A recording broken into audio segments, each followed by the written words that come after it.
네, 여러분 안녕하세요. 김광명의 물리세계 통합과학 편. 오늘의 주제는 바로 수평 방향으로 던진 물체가 어떻게 운동하는지, 수평 방향으로 던진 물체의 운동에 대해서 우리가 한번 알아볼 수 있도록 하겠습니다. 자, 말 그대로입니다. 자, 여기 공이 있습니다. 동그란 공이 있는데요.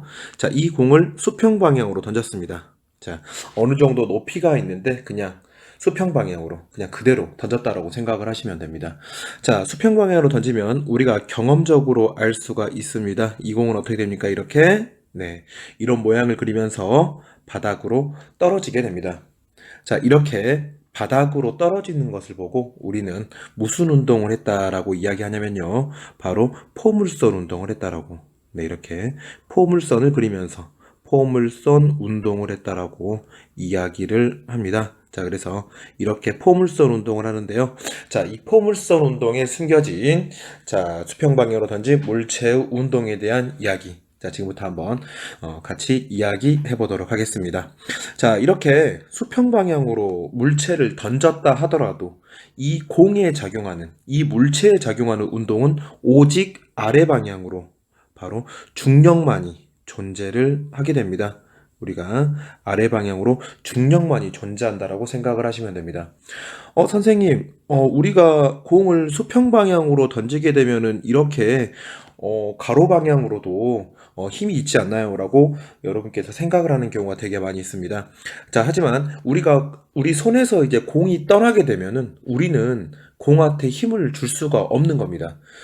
우리가 공을 이미 던졌습니다. 자, 공을 던졌다고 생각했을 때 그 공이 더 빠르게 가, 더 빠르게 가라고 우리가 이야기한다 하더라도 공은 더 빠르게 갈 수가 없습니다. 자, 그 이유는 우리의 손에서 이미 떠나버리기 때문에 우리는 더 이상 공한테 힘을 줄 수가 없는 겁니다. 그래서 이렇게 가로 방향, 이름하여 이제 이런 수평 방향으로는 우리는 힘이 없다라고 생각을 하시면 됩니다. 더 이상 우리는 힘을 줄 수 없다라고 생각을 하시면 됩니다. 알겠죠? 그래서 이렇게 힘이 없기 때문에 힘이 없는 운동을 하게 되는데 우리는 이렇게 힘이 없는 운동을 보고 바로 등속이면서 직선인 등속 직선 운동이라고 생각을 하시면 됩니다.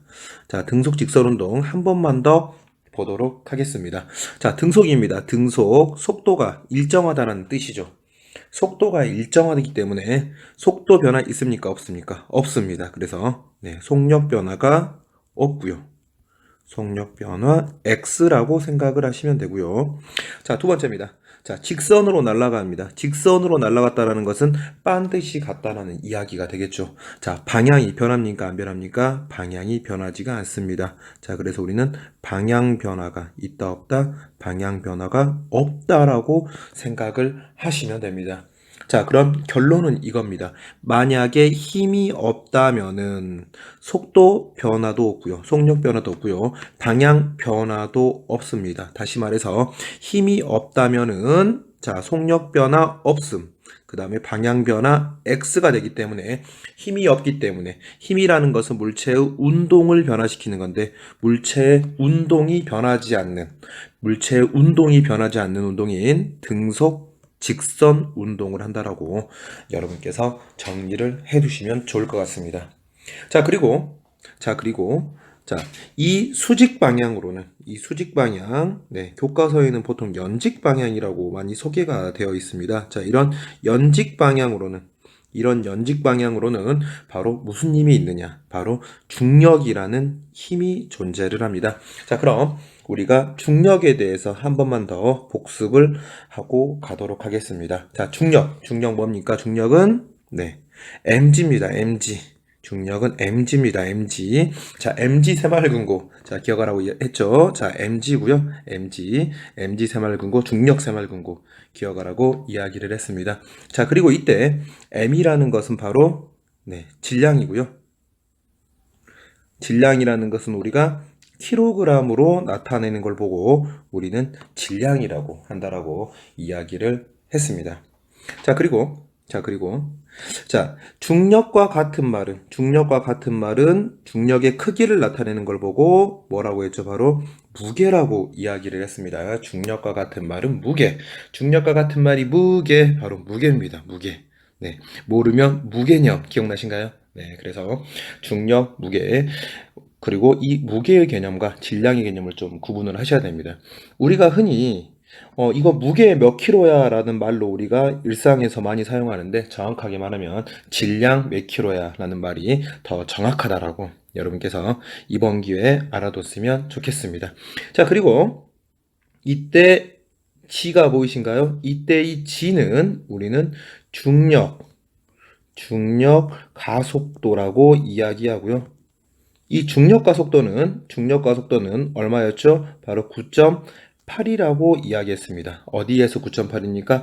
오직 어디에서만? 우리가 살고 있는 지구에서만 9.8입니다. 다른 곳에 가면 이 숫자는 달라지게 됩니다.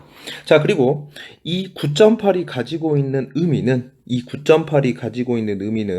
우리가 물체를 놓습니다. 물체를 놓으면은 물체가 떨어지는 속도는 점점 빨라지게 됩니다. 물체가 떨어지는 속도는 점점 빨라지게 되는데 얼마만큼 빨라지냐? 바로 1초당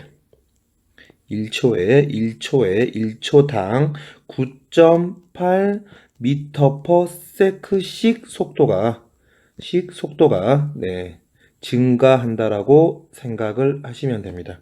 알겠죠? 그리고 뭐 달이랄지 목성 이런 곳에서는 떨어지는 속도가 9.8이 아니고 더 커지는 곳도 있고요. 더 작아지는 곳도 있습니다. 근데 우리가 살고 있는 이 지구에서는 1초에 얼마큼씩 빨라진다? 9.8 미터 퍼 세크씩 속도가 일정하게 증가하기 때문에 우린 이걸 보고 중력 가속도라고 한다라고 여러분께서 기억을 해뒀으면 좋겠습니다. 자, 그러면 우리가 이거를 보고 무게와 질량의 차이를 한번 알아보도록 하겠습니다. 자, 무게는 중력이죠. 중력은 mg죠. 그쵸? 자, 중력은 무게는 중력은 mg입니다. 자, 질량은 뭡니까? 질량은 m이죠. 질량은 m입니다. 자, 그래서 무게와 질량의 차이는 어떤 차이가 있습니까? 바로 이 G의 차이가 있지. 네. 자, 무게와 질량의 차이는 바로 G 차이가 있게 되는 겁니다. 자, 그래서 무게와 질량의 차이는 G 차이다. 근데 일부 책에서는 이렇게 나와 있는 경우가 있습니다. 무게는 장소에 따라 변하는 거고 질량은 장소에 따라 변하지 않는 개념이다라고 나와 있는데 그 말도 맞는 이유가 바로 이 차이가 G 차이기 때문에 이 G는 장소에 따라 달라집니다. 예를 들어서 지구에서는 9.8, 달에서는 더 작고요. 목성이나 토성에서는 더 커지는 숫자가 되기 때문에 이렇게 장소에 따라 달라지는 게 무게. G 때문에 무게가 달라지는 거고요. 자, 질량은 킬로그램으로 나타난 거기 때문에 장소에 따라 달라지는 개념이 아니다라고 생각을 하시면 됩니다. 알겠죠? 자, 그리고 연직 방향으로는 중력을 받아서 속도가 증가하는 운동을 합니다. 얼마만큼 빨라집니까? 1초에 9.8씩 빨라지는 운동을 합니다. 그래서 연직 방향으로는 뭐에 의해서 바로 중력에 의해서 속도가 점점 빨라지는데 우리는 그걸 보고 무엇을 합니까? 바로 자유 낙하 운동이라고 한다라고 여러분께서 기억을 해뒀으면 좋겠습니다. 자, 이렇게 수평 방향으로 던지는 물체는 포물선을 그리면서 떨어지는데 수평 방향으로는 등속 직선 운동, 수직 방향으로는 자유낙하 운동을 하기 때문에 수평과 수직 두 개의 운동을 더해져서 어떤 운동을 하게 된다? 바로 포물선 운동을 하게 된다라는 사실을 학생 여러분께서 기억을 해두셨으면 좋겠습니다. 자, 김광명의 물리세계 통합과학편, 오늘은 수평 방향으로 던진 물체의 운동에 대해서 알아봤습니다.